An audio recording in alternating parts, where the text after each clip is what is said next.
Happy Monday, folks. Anthony Speciale here with Speciale Analysis. Hope you had a wonderful weekend.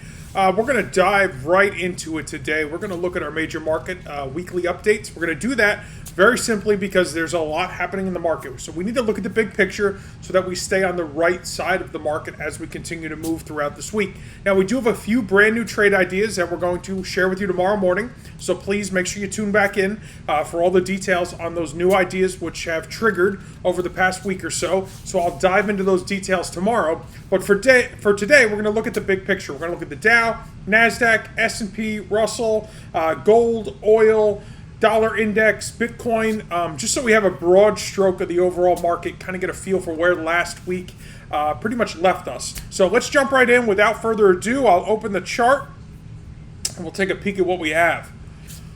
So Dow Jones Industrial Futures is what's in front of you. This is a weekly chart. Each candle represents 1 week worth of price action. You can see we have settled below an area of what was known as support. So we are going to consider that a good sell signal. So tomorrow I will detail right where I intend to sell this, right where I intend to place the stop, and right where I intend to book some profits. So make sure you tune back in again to see where this leaves us. Now the NASDAQ, this transpired last week. I shared this with you last week. We had a sell signal come into place. You can see that identified by the downward arrow here. Our stop was placed above, our entry was placed here, our target was placed below. This transpired within last week. It actually filled on Thursday. So in just 4 trading days, we had approximately 2,547 ticks worth of opportunity. You can see during the course of the day, I think on Wednesday we came close to the target within 1%. I had moved our stop to break even. So Wednesday night when we called it a day, we were essentially protected that if this went wrong and went against us, that we weren't going to lose any money, which was great. Wednesday, the Fed had released a 75-point basis interest rate hike. So naturally, the market rallied, but never stopped us out. And then Thursday, ultimately, it hit our target. So worked out beautifully, did exactly what we intended it to do. We were on the right side of the trend.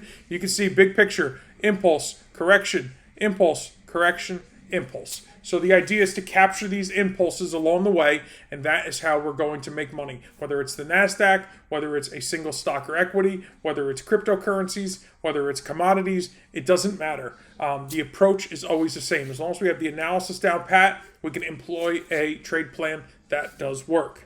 Next up, S&P 500. Looks similar to the Dow. Triggered a sell signal. Again, I will tune in tomorrow for that. Those details of where we're going to sell the market, where we're going to place a stop, where we're going to look to book some profit as far as the target is concerned. But, if we continue to press lower, we're looking at testing 3,300 probably in the somewhat near term. Again, defined trend, impulse, correction, impulse, correction, impulse. So as long as we can capture those impulses, it doesn't really matter which direction the market moves. We just want to be on the right side of it.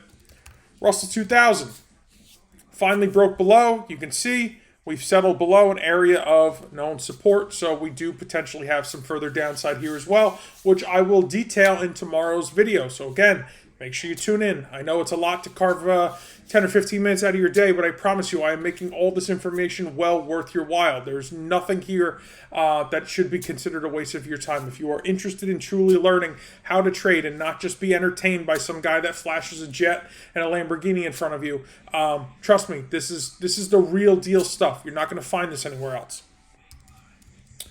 Gold futures. We've been discussing this now for the past several weeks. You could see this area, this channel structure here, this teal line has acted as resistance. We broke here. We retested 1, 2, 3, 4 weeks in a row.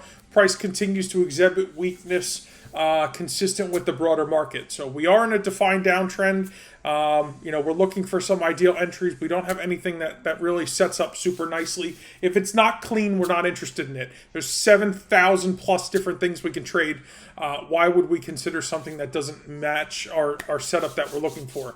So at the moment, gold is not really giving us what we're looking for. So we're kind of just giving it a second for it to figure itself out. If it will, so be it. If it doesn't, it is what it is. Next up, crude oil. Had a big picture break here, finally a weekly settlement. No surprise we have had some pullback, but I like the pullback because the pullback was reactive to a known area of support. So we've rolled contract from CLN to CLQ based on a month-to-month rollover, but the long-term trend remains intact. So where we found support 1, 2, 3, 4, now for the 5th time. So as long as we continue to hold, this market still grinds higher. So when you take these big picture moves, the reason that we look to the options market is simply because we know along the way, trend is defined by impulse, correction, impulse, correction.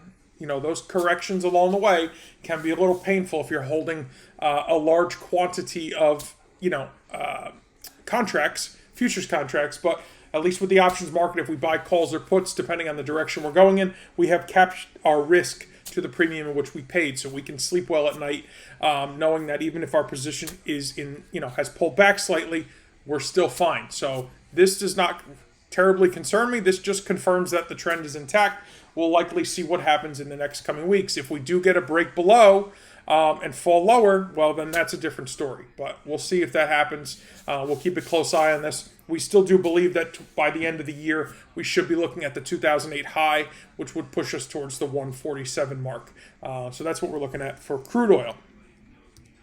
Dollar index. Still trying to break out, not really giving us that 1+% confirmation, but we are holding the trend to the upside pretty strong. So even the impulse, the correction, settled at support and then has impulsed away from it. Really looking to get this to close 1% above where this previous high was here from COVID-19. It has not settled there yet. It has traded to it, but it has not settled above it. So dollar index is not necessarily a buy at this moment, but if at some point it does, we can go from this area 105, 106, push towards the 110 area.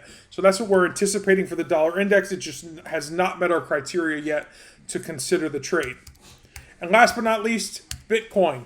Bitcoin has been, of course, exhibiting weakness again. Definable trend, impulse, correction. We're impulsing. So, there was some stalling along the way, but, this is what it is. You can see we had broken here. Never really gave us a close opportunity in order to take a short. But, you could see as I'm shooting this video, we're at 18,258. This is just a broad bloodbath in the crypto sector. But we are approaching some form of support in around here this week. And then next week down here into the $15,000 handle or just a hair above it. So just keeping an eye on it. Just wanted to give you some thoughts and inputs of where I think it's headed from here on a week-to-week basis. So this kind of concludes what how we start our week off. We start our week off looking at the big picture. Now again, tomorrow it's important that you join us. The reason it's important is we're going to simply discuss some really important trade ideas that these could come to fruition. Last week we had a handful of trade ideas that literally manifested in about 4 days. So things that even we had basically considered that were going to be 3 to 5 week objectives happen in just 4 trading days. So don't miss out on the action. Make sure you tune in tomorrow. I'm going to share all those with you that I have stacked up. And we'll recap, of course, on anything else that we have open. So with that, I hope you had a great day. I hope you learned something today. I hope you enjoyed this. And if, in fact, you did below, if you could like, share, and subscribe, it'd be greatly appreciated. My goal is to share as much information and education with the public for free at any point in time. And the only way I can do that is if you all help me. So, again, I appreciate you. Thank you for being here. And I look forward to seeing you tomorrow.